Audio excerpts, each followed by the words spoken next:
Okay, so let's look at 2.4 continued. An integrating factor for the differential equation m dx plus n dy equals 0 is a function of x and y such that when you multiply it by the differential equation up here, so u times m dx plus u times n dy equals 0, it becomes exact. Okay, so next thing.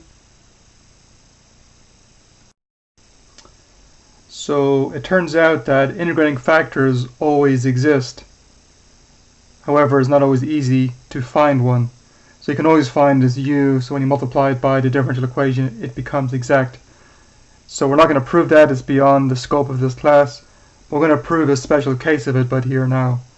So we're going to assume that the integrating factor, say, is a function of y only first. So let's do that.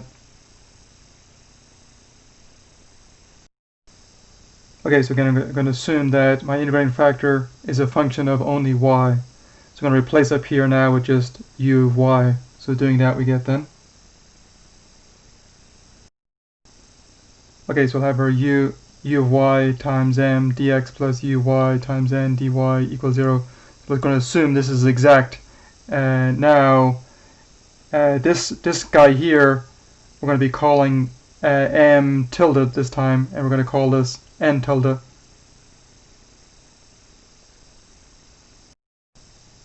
Okay, so I've got my m tilde equal to this, and my n tilde equal to this guy here. Now, assuming it's exact, it means that m tilde derivative with respect to y equals n tilde respect to x. So let's write that. So again, we're assuming the differential equation it's exact now. That means that m tilde respect to y should equal n tilde respect to x. Now let's compute m tilde derivative respect to y. Let me compute that down here. So doing that, we get. Okay, so if you use a product rule, here's my function up here. So we're taking derivative with respect to y, so it's going to be derivative of the first function, so it'll be u prime y times second times my m plus my first u times the derivative of m with respect to y, which we denote by m of y here. Okay, let's next compute n tilde derivative with respect to x. Let me do it beside it over here. So we get then. So we get this. This does not require a product rule because we're taking derivative with respect to x, and the u function is not a function of x.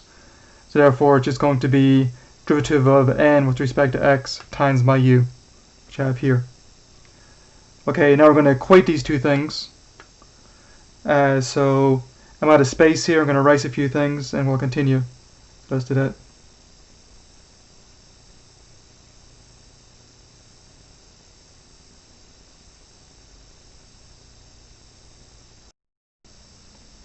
So summarizing, we found our m tilde derivative with respect to y, n tilde derivative with respect to x. Now we're assuming the differential equation is exact, so this should be true. So let's equate these two things then. So it implies then. So equating, we get this side equals this side. So let's take this uy, m derivative with respect to y across the equal sign here. So let's take over here. So doing that, we get then. So I get this. My objective is actually to try and solve for the integrating factor u of y here. Let's factor u of y out because they both this has u of y here and here. Let's factor it out on the right side here. So doing that, we get. So factoring out the u, we get this then. So now I want to get all the u's and u primed on one side. So let's divide both sides by u of y, and let's divide both sides by m. So doing that, we get then. So I get this then, so we get u prime over u equals 1 over m nx minus my. Now let's integrate both sides with respect to y.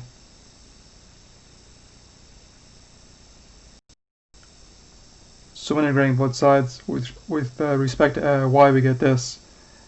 Now this side here is just going to become an ln of uy, and this side we'll just leave like this.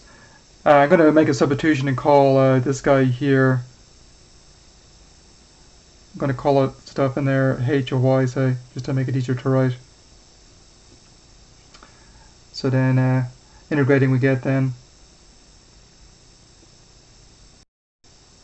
get ln of u of y equals integral of h of y dy, where h again is this stuff here. Now we can solve for u by exponentiating both sides with base e. So doing that, we get then this, the e and ln cancel. So we just get then u of y equals e to the integral of h of y dy. And in this analysis, this part here, I assumed this function inside here, this integrand, was a function of y only. Okay, so let's summarize things now. I'm going to write some stuff here. Let's summarize what we have.